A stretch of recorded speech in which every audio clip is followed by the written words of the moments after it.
தந்தை, மகன், தூய ஆவியின் பெயராலே ஆமேன். ஆண்டவரை போற்றுவோம். இறைவனுக்கு நன்றி. ஆண்டவரே, எம் இதழ்களை திறந்தருளும். எம் வாய் உம் புகழ்தனை எடுத்துரைக்கும். தந்தைக்கும் மகனுக்கும் தூய ஆவியாருக்கும் ஆட்சி உண்டாவதாக. துவக்கத்தில் இருந்தது போல இப்பொழுதும் எப்பொழுதும் என்றென்றும் இருப்பதாக. ஆமேன். பாஸ்கா காலத்தின் 6ஆம் வாரம், மே 12, செவ்வாய்க்கிழமை, 2026. புனிதர்கள் நெரேயுஸ் அக்கிலேயுஸ் மறைசாட்சியர், புனித பங்கிராஸ் மறைசாட்சி. சேசுமரி சூசை 4 அடைக்கலத்தில் கண்விழித்து யாதொரு பொல்லாப்பையும் காணாமலும் நினையாமலும் செய்யாமலும் இருக்க கடவேனாக. இயேசு கிறிஸ்துவின் நாமத்தினாலே படுக்கையை விட்டு எழுந்தது போல சகல பாவங்களையும் விட்டு எழுந்து மறுபடியும் அப்பாவத்தில் உள்ளாதபடி பாதுகாத்து வழிநடத்துவீராக. இறைவா, இந்த அதிகாலை வேலைக்காக நாங்கள் நன்றி கூறுகிறோம். செய்த ஒவ்வொரு அற்புத செயல்கள், அதிசய செயல்கள், ஆசீர்வாதங்கள், கிருபைகள், பேரிரக்கம், பாதுகாப்பு, பராமரிப்பு அனைத்திற்கும் மொத்தமாக நன்றி கூறி இந்த புதிய விடியலிலே எங்கள் ஒவ்வொருவரையும் உம் திருப்பாதம் சமர்ப்பிக்கின்றோம். ஏற்றுக்கொண்ட ஆசீர்வதியும் தகப்பனே. கடந்த நாளிலே எங்களை பாதுகாத்து பராமரித்து இரவிலே நல்லதொரு உறக்கத்தை கொடுத்து மீண்டுமாக உமது பிள்ளைகளை உயிர்த்தெழ வைத்தமைக்காக வாழ்நாளில் ஒரு நாளையும் உயிர் மீச்சை புதுப்பித்த தந்தமைக்கும் நன்றி கூறி எங்களை அர்ப்பணிக்கின்ற துணையாளரை உங்களிடம் அனுப்புவேன். உண்மையை வெளிப்படுத்தும் தூய ஆவியார் வரும்போது அவர் முழு உண்மையை நோக்கி உங்களை வழிநடத்துவார் என்கிறார் ஆண்டவர். தூய யோவான் எழுதிய பரிசுத்த நற்செய்தியிலிருந்து வாசகம். பிரிவு 16, இறை சொற்றொடர்கள் 5-11 முடிய.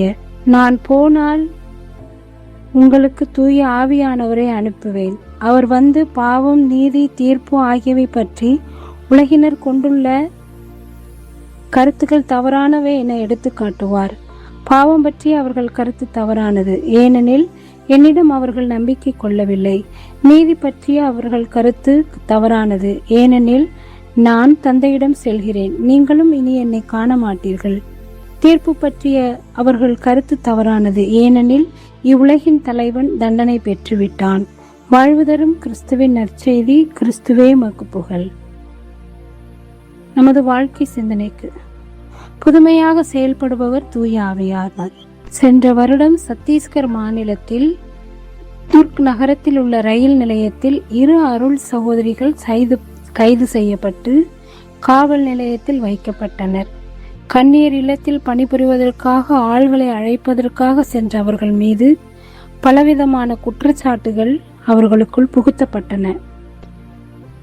மாண்புடனும் உரிமைகளுடனும் நடத்தப்பட வேண்டியவர்கள் சிறை கம்பிகளுக்கு பின்னால் இருப்பது சிறுபான்மை இனத்தவரை அச்சுறுத்துவதாக அமைந்துள்ளது.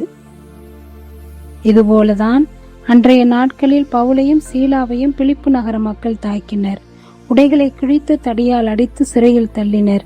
இவ்வகையான தீர்ப்பு தவறானது என மெய்ப்புக்கும் இறைவன் இறங்கி வருகிறார். பவுலும் சீலாவும் கடவுளை நோக்கி புகழ் பாடியதும் நிலம் நடுங்குகிறது, பூமியின் அடித்தளம் அதிர்கிறது, கதவுகள் திறக்கிறது. உன்னை தொடுகிறவன் என் கண்மணியை தொடுகிறான் என்கிறார் ஆண்டவர்.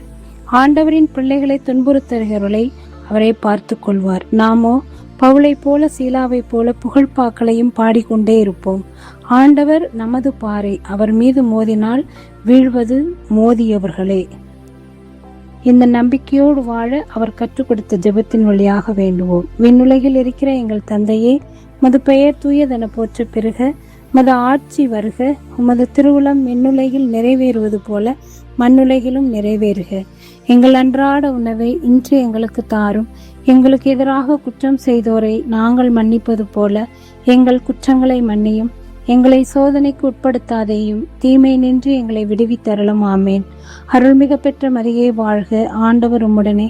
பெண்களுக்குள் ஆசீர்வதிக்கப்பட்டவள் நீரே. உடைய திருவேற்றின் கனியாகிய இயேசுவும் ஆசீர்வதிக்கப்பட்டவரே.